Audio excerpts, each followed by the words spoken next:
ಧರಣಿ ಸ್ಥಳದಲ್ಲಿಯೇ ಕರಾಳ ದೀಪಾವಳಿ.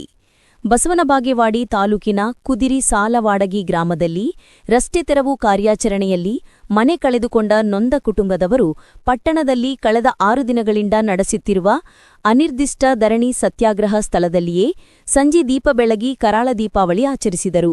ಜಿಲ್ಲಾ ಮಹಿಳಾ ಘಟಕದ ಕಾಂಗ್ರೆಸ್ ಅಧ್ಯಕ್ಷರಾದ ರಮೀಜಾ ನದಾಫ್ ಅವರು ಮಾತನಾಡುತ್ತಾ, ಧರಣಿ ಮಾಡುತ್ತಿರುವ ನಿರಾಶ್ರಿತರಿಗೆ ನಿಮಗೆ ನ್ಯಾಯ ಸಿಗುವವರೆಗೂ ನಾವು ನಿಮ್ಮ ಜೊತೆ ಇರುತ್ತೇವೆ ಅಂತ ಹೇಳಿದರು. ಇದೇ ಸಮಯದಲ್ಲಿ ಅಶೋಕ್ ದೇಸಾಯಿ, ಅರವಿಂದ್ ಕುಲಕರ್ಣಿ, ಗುರುರಾಜ್ ಗುಡಿಮನಿ, ನಜೀರ್ ಗುಡ್ನಾಳ್, ಜಗದೇವಿ ಗುಂಡಳ್ಳಿ, ರುಕ್ಮಿಣಿ ರಾಥೋಡ್ ಅನೇಕ ಜನ ಭಾಗವಹಿಸಿದ್ದರು. ನೀವು ಅಭಿವೃದ್ಧಿ ಹರಿಕಾರರು ಅಂತೇಳಿ ಜನ ನಿಮ್ಮನ್ನ ಆರಿಸಿ ತಂದಿದ್ದಾರೆ. ಅಧಿಕಾರಿಗಳಿಗೆ ನೀವು ಹೇಳ್ಬೋದಾಗಿತ್ತು ಸರ್, ಹಂಗೆ ಮಾಡಬೇಡ್ರಿ, ನೋಡ್ರಿ ಬಡವ್ರು ಅದಾರ ನೋಡ್ಕೊಂಡು ನೀವು ಇದನ್ನ ಮಾಡ್ಬೋದು ಅಲ್ಲ ಅಂತ ಹೇಳ್ಬಿಟ್ಟು ಹೇಳ್ಬೋದಾಗಿತ್ತು. ಆದರೆ ನೀವು ಆ ಕೆಲಸ ಮಾಡಲಿಲ್ಲ. ಇಲ್ಲ, ಅವ್ರಿಗೆ ಕರೆಸ್ಬಿಟ್ಟು ಮೀಟಿಂಗ್ ಮಾಡಿಬಿಟ್ಟು ಅವ್ರಿಗೆ ಏನಾದ್ರೂ ಒಂದು ನೆಲೆ ತೋರಿಸ್ಬೇಕಾಗಿತ್ತು. ತಾವು ತೋರಿಸ್ಲಿಲ್ಲ. ಯಾಕಪ್ಪ ಅಂದ್ರೆ ನಮ್ಮ ಊರಿನ ಮಾತು ನಮ್ಮ ಊರೊಳಗೆ ಇರಬೇಕಾಗಿತ್ತು. ಇಲ್ಲಿ ತನಕ ಬಂದದಂದ್ರೆ ಅದು ನೀವು ಅರ್ಥ ಮಾಡ್ಕೋಬೇಕು, ನಾವೇನು ಹೇಳಂಗಿಲ್ಲ. ಈ ಒಂದು ವಿಷಯ ಎಲ್ಲ ಕಡೆ ಹರಡಿದೆ.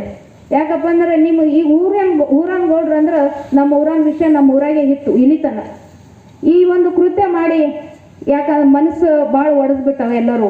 ಆ ಥರ ಆಗಬಾರ್ದಾಗಿತ್ತು. ಇದು ನಮಗೂ ಕೂಡ ಭಾಳ ನೋವಾಗಿದೆ. ಇದು ಅಶೋಕ್ ಗೌಡ್ರು ಅದಾರ ಅಂತ ಹೇಳ್ಬಿಟ್ಟು ಇದು ಒಂದು ನ್ಯಾಯ ಸಿಗ್ತದಂತ ನನಗೂ ಒಂದು ಕಾನ್ಫಿಡೆನ್ಸ್ ಇದೆ. ಇಲ್ಲ ಅಂದ್ರೆ ಆ ಬಡಪಾಯಿಗಳು ಎಲ್ಲಿ ಹೋಗ್ಬೇಕಾಗಿತ್ತು, ಯಾರಿದ್ರು ಅವರಿಂದ ಅದನ್ನು ನೀವು ಅರ್ಥ ಮಾಡಿಕೊಂಡು ಈಗಾದ್ರೂ ಟೈಮ್ ಮಿಂಚಿಲ್ಲ, ಅವ್ರನ್ನೆಲ್ಲ ಕರೆಸ್ಬಿಟ್ಟು ಒಂದೇನಾದ್ರೂ ಅವರಿಗೆ ನೆಲೆ ಮಾಡಿಕೊಟ್ಟು ಮುಂದೆ ಅವ್ರನ್ನ ವಿಶ್ವಾಸಕ್ಕೆ ತಗೋರಿ. ಅವ್ರನ್ನ ಬಡಬಗ್ರನ್ನ ಕೈ ಬಿಡಬೇಡ್ರಿ. ಯಾಕಂದ್ರೆ ನೀವು ಅಧಿಕಾರದಾಗ ಅದೀರಿ, ಅದಕ್ಕೋಸ್ಕರ ಹೇಳಕತ್ತೀವಿ. ಅದನ್ನೊಂದಿಟ್ಟು ಏನಾರ ಮಾಡಿಬಿಟ್ಟು ಮುಂದೆ ಒಳ್ಳೆ ಕೆಲಸ ಮಾಡ್ಬೇಕಂತ ಹೇಳ್ಬಿಟ್ಟು ನಾನು 2 ಮಾತುಗಳು ಮುಗಿಸ್ತೇನೆ. ಸಂಜೆ ಮುಂದೆ ನಮ್ಮ ಗೂಡ್ನಾಗ ನಾವು ಸೇರ್ಕೊಳ್ಳೋನು ಅಂತ ಹೇಳ್ಕೇಶನ್, ಅದು ಒಂದು ನಮ್ಮ ಹಕ್ಕು. ಒಂದು 10 by 10 ಇದ್ರು ಸರಿ, ಒಂದು 4 ತಗಡಾದರೂ ಸರಿ ಅಂತ ಹೇಳ್ಕೇಶನ್ ನಾವು ಆ ಗೂಡ್ನಾಗ ಚಂತಕ ಯಾರ ಮನೆಯಾಗರ ಯಾರ ಹೊಲಕರ ಹೋಗಿ ಬಂದು ನಮ್ಮ ಮನೆ ನಾವು ಖಾರ ನೀರಾಗಲಕ್ಕ ತಿನ್ಕೊಂಡು ನಮಗೊಂದು ನೆಲೆ ಇರ್ಬೇಕು ಅನ್ನೋದು ನಮ್ದು ಒಂದು ಹಿರಿಯರ ಒಂದು ಪ್ರತೀತಿ. ಸೊ ಇಂಥ ಸಂದರ್ಭದಲ್ಲಿ ಅವ್ರದ್ದೇ ಆದ ದಬ್ಬಾಳಿಕೆ, ಅವ್ರದ್ದೇ ಆದದ್ದಂಥ ಒಂದು ಅಹಮನ್ನು ತೋರಿಸಿ ನಮಗೆ ಒಂದು ಯಾವುದೇ ಒಂದು ರೀತಿ ಕೇಳದೆ ದಿಢೀರ್ನ ಬಂದ ಕೇಶಿಂದ ಮಾಡಲಿ, ಅವ್ರದ್ದೇ ಆಗಿದ್ದಂಥ ಕರ್ತವ್ಯ ಅವ್ರು ಮಾಡಲಿ. ನಮ್ಮನ್ನು ನೋಡ್ಬೇಕಲ್ಲ, ನಮ್ಮಿಂದ ಅವರಿಂದ ನಾವೆಲ್ಲ ಅವ್ರನ್ನ ಇದು ಮಾಡೋದಕ್ಕೇನೆ ಅವರೊಂದು ಸ್ಥಾನದಲ್ಲಿ ಇರ್ತಾರೆ. ಅಂದರೆ ನಮ್ಮ ಕಷ್ಟ ನೋವುಗಳನ್ನ ಆಗಲಿಲ್ಲ ಅಂದರೆ ಅವ್ರದಂಥ ಒಂದು ಮಾನವೀಯತೆ, ನಮ್ಮ ಒಂದು ಹಕ್ಕನ್ನು ನಾವು ಕೇಳ್ತಾ ಇದ್ದೇವೆ ಹೊರತು ಅವ್ರಿಗೇನು ನಮ್ಮ ಬೇರೆ ಭಿಕ್ಷೆ ಬೇಡ್ತಾ ಇಲ್ಲ.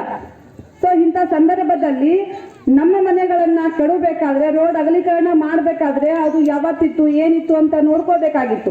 ಒಬ್ಬ ಅಧಿಕಾರಿ ಆಗಿರ್ಬೋದು, ಇನ್ನಿತರ ಯಾವುದೇ ಒಂದು ಅಧಿಕಾರವನ್ನು ಅವರು ದುರುಪಯೋಗ ಮಾಡಿಕೊಂಡು ಬಂದು ನಮ್ಮ ಸೂರನ್ನ ಎಷ್ಟೋ ಮಕ್ಕಳು ಮರಿ ನಮ್ಮ ಎಷ್ಟೋ ವರ್ಷಗಳಿಂದ ಕಟ್ಕೊಂಡು ಬಂದಂಥ ಸಂಸಾರ ಒಂದು 4 ತಗಡು ಹಾಕೋಕ್ಕಾಗಲ್ರಿ.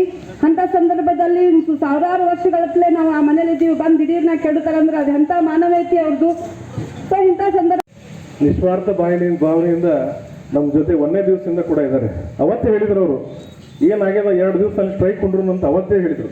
ನಾವೇನು ಇಲ್ಲ, ಊರಿನ ವಿಷಯದ ಬಲ್ದಿ ಇವತ್ತು ಬಗೆ ಇರ್ತದೆ, ನಾಳೆ ಬಗೆ ಇರ್ತದೆ ಅಂತೇಳಿ ನಾವು ಎಲ್ಲ ಅದನ್ನು ತಡೆದೀವಿ. ಅದು ಇಲ್ಲಿವರೆಗೆ ಬಂತು.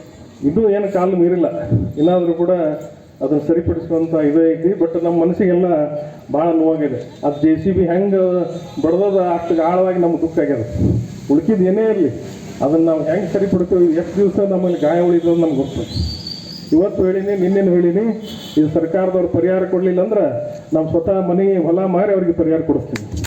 ನಾವು ಇವತ್ತಾದರೂ ಹೇಳ್ತೀವಿ, ಪ್ರಮಾಣ ಮಾಡಿ ಹೇಳ್ತೀವಿ. ಇವತ್ತು ದಯವಿಟ್ಟು ಇದನ್ನೆಲ್ಲ ತಿಳ್ಕೋಬೇಕು. ಇದನ್ನು ಅನ್ಯಾಯ ಆಗ್ಯದ, ಅದನ್ನು ಸರಿಪಡಿಸುವಂಥ ಕೆಲಸ ಮಾಡಬೇಕು. ಅದಕ್ಕೆ ವಾರ ಟೈಮ್ ಕೊಡ್ರಿ, ನೀವು ಬರೀ ಅವ್ರನ್ನ ಸ್ಥಳಾಂತರ ಮಾಡ್ತೀವಿ ಅಂತಂದ್ರೆ ಕೇಳಿಲ್ಲ. ಮನೆಯೊಳಗೆ ಹೆಣ್ಮಕ್ಳು ಅಡುಗೆ ಮಾಡ್ತಾಯಿದ್ರು, ಮನೆಯೊಳಗೆ ಹೆಣ್ಮಕ್ಳು ಜಳಕ ಮಾಡ್ತಾಯಿದ್ರು, ಮನೆಯೊಳಗೆ ಹೆಣ್ಮಕ್ಳು ಪೂಜೆ ಮಾಡ್ತಾಯಿದ್ರು. ಆದರೂ ಕೂಡ ಮೇಲಿಂದ ಬಂದು JCB ತೊಗೊಂಡು ಹೊಡೋದು. ಇದು ಎಂಥ ದುರಂತ ಇದು ಎಲ್ಲ. ಆಮೇಲೆ ನಾವೆಲ್ಲ ಪರಿಯಾಗಿ ನಾವು ಪರಿಶೀಲನೆ ಮಾಡಿದಾಗ ಅದನ್ನು ನೋಡಿದಾಗ ಅಲ್ಲಿ ರಸ್ತೆನೇ ಬೇರೆ ಕಡೆ ಇದೆ, ಇವರು ಮಾಡ್ತಾ ಇರೋದು ಬೇರೆ ಕಡೆ ಇದೆ. ಮತ್ತು ಅದಕ್ಕಿಂತ ಮೊದಲ ಅದ್ರ ಬಗ್ಗೆ ವಿಚಾರಿಸ್ತಾರೆ, ಎಷ್ಟು ಇದ್ರ ಟೆಂಡರ್ ಆಗಿದೆ, ಎಷ್ಟು ನಾವು ಇದನ್ನು ವರ್ಕ್ ಆರ್ಡರ್ ಯಾವುದೋ ಕೇಳಿದ್ರೆ ಯಾವುದೂ ಮಾಹಿತಿ ಕೊಡಲಿಲ್ಲ ಅವಾಗ. ಈಗ ಏನೇನೋ ಮಾಡ್ತಾಯಿದ್ದಾರೆ, ಅದು 2ನೇ ಮಾತು. ಇದರೆಲ್ಲ ಒಂದೇ ಪ್ರಶ್ನೆ ಕೇಳ್ತೇನೆ. ಇವತ್ತು ಇವರಿಗೆ ಹೊಡಿಯುವಂಥ ಇವ್ರಿಗೆ ಅಧಿಕಾರ ಯಾರು ಕೊಟ್ಟರು? ಇವ್ರಿಗೆ 1ನೇ ಮಾತು. ಮನೆಗಳು ಹೊಡಿಯುವಂಥ ಇವತ್ತು ಮನೆಗಳು ಬಂದು ಹೊಡಿತಾರಂದ್ರೆ ಮತ್ತು ನಾವು ಎಲ್ಲಿ ಇರ್ಬೇಕು, ನಾವು ಈ ಭಾರತ ದೇಶದಲ್ಲಿ ಇವತ್ತಿನ ದಿವಸ ಸಂವಿಧಾನ ಶಿಲ್ಪಿ ಅಂಬೇಡ್ಕರ್ ಅವ್ರದ ಬರೆದ ಸಂವಿಧಾನ ನಾವು ಪಾಲಿಸ್ಕೋತ ಇವತ್ತು ಎಲ್ಲರಿಗೆ ಒಂದು ಹಕ್ಕಿದೆ, ಮನೆಗಳು ಕಟ್ಕೊಳ್ಳೋದೈತಿ, ಮನೆಗಳು ನಾವು ಇರ್ಬೇಕಂತ ಹೇಳಿ. ಇವತ್ತು ನೀವು ಬಡ ಬಂದು ಹೊಡೆದ್ರೆ ಈ ಹೊಡೆಯುವಂಥ ಅಧಿಕಾರ ತಮ್ಗೆ ಯಾರು ಕೊಟ್ಟರು? ಫಸ್ಟ್ ಇದಕ್ಕೆ ಉತ್ತರ ಕೊಡ್ರಿ ಫಸ್ಟ್. ನಾವೆಲ್ಲ ಮುಂದಿನ ಆಮೇಲೆ ನಾವು ಚರ್ಚೆ ಮಾಡೋಣ, ಅದಕ್ಕೆ ಪರಿಪರಿಯಾಗಿ ನಾವು ಉತ್ತರ ಕೊಡ್ತೀವಿ ಅದಕ್ಕೆ ಏನೇನಿದೆ ಅಂತೇಳಿ.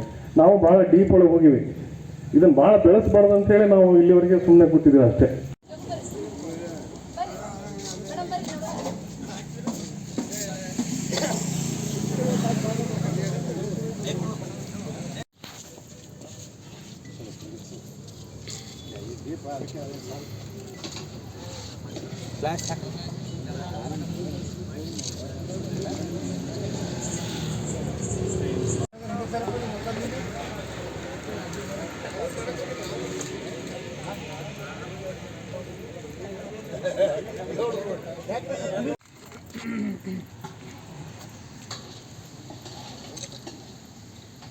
ಪತ್ರಿಕಾ ಮಾಧ್ಯಮದವರು ಸ್ವಲ್ಪ ಕ್ಲಿಯರ್ ಆಗಿ ಹೊಡ್ರಿ, ಸ್ವಲ್ಪ ಫೋಟೋ